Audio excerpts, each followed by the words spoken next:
Okay, now the first bunch of questions I got in were mostly to do with eating disorders. Now, I'm going to start off by explaining what eating disorder is. It's when we have like a problem with food and or our weight. We may think that we're too fat and start restricting what we eat. We think life would be better if we lost weight, and some of us feel this way at some time or rather in their life. But, you can get out of control. We obsess about everything, every single calorie, every bit of exercise, a kilo gained can ruin our day. It starts taking over your life and threatening your health and happiness. Then it's called an eating disorder. And the two main types that people have been asking me about were anorexia and bulimia, and I'll explain what they are. Anorexia involves starving the body to an unhealthy low weight.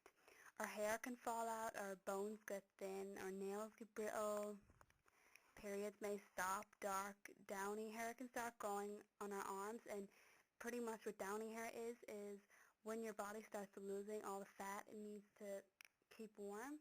So it starts putting like hair in that place so that you can keep warm, and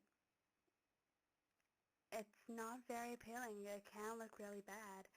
And another symptom of anorexia would be that you feel miserable and really depressed.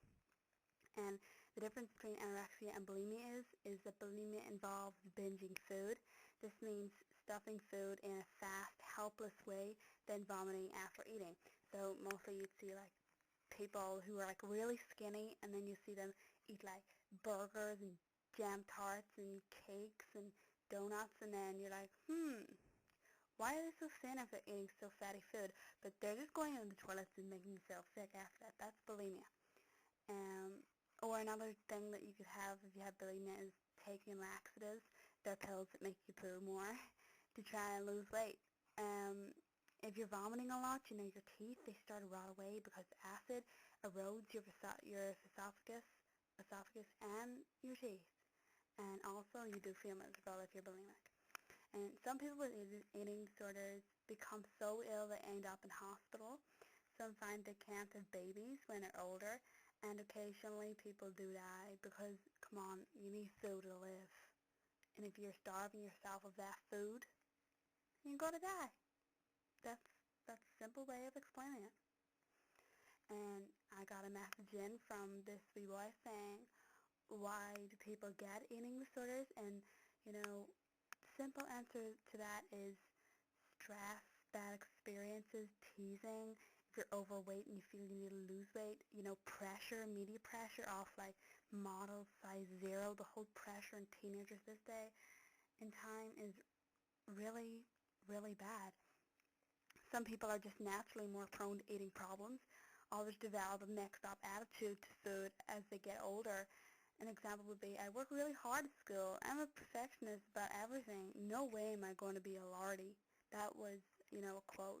Another quote would be, if I look skinny, they'd make me better. They'd like me better at school. That's not true. That's only short time. Come on now. Being skinny is one thing. Being anorexic or bulimic, that can kill you. And someone else says, how do I know if I'm anorexic or bulimic? How do I know if I've got an eating disorder? And ask yourself these questions. Do I feel guilty when eating certain foods? Sneak food or eat large amounts of food in the spur of the moment? Prefer not to eat in front of other people, or, stop going to fun events because there might be fattening foods at it? Weigh yourself a lot and feel that you're fat even when you're not? Often count calories or fat grams without worry and worry about what you'll eat next, constantly thinking what you're going to eat, how many calories, counting, fat intake, and maybe starve yourself, try not to eat for a while, and then overeat and feel bad, and make yourself vomit, use laxatives or over-exercise. Said yes to most of these, especially the last question, you may have a problem.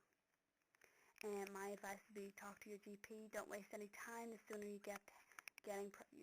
start getting proper help, the better chances of you beating it. Don't spend another day being miserable about food. There are a few websites listed in the descriptions box to the right hand side of this video. If you'd like to go there, there's a few really good sites I've looked up. They're really cool. Some helplines as well. So if you do feel that you have an eating disorder, don't worry. You can get over it if you really try and push yourself forward into eating.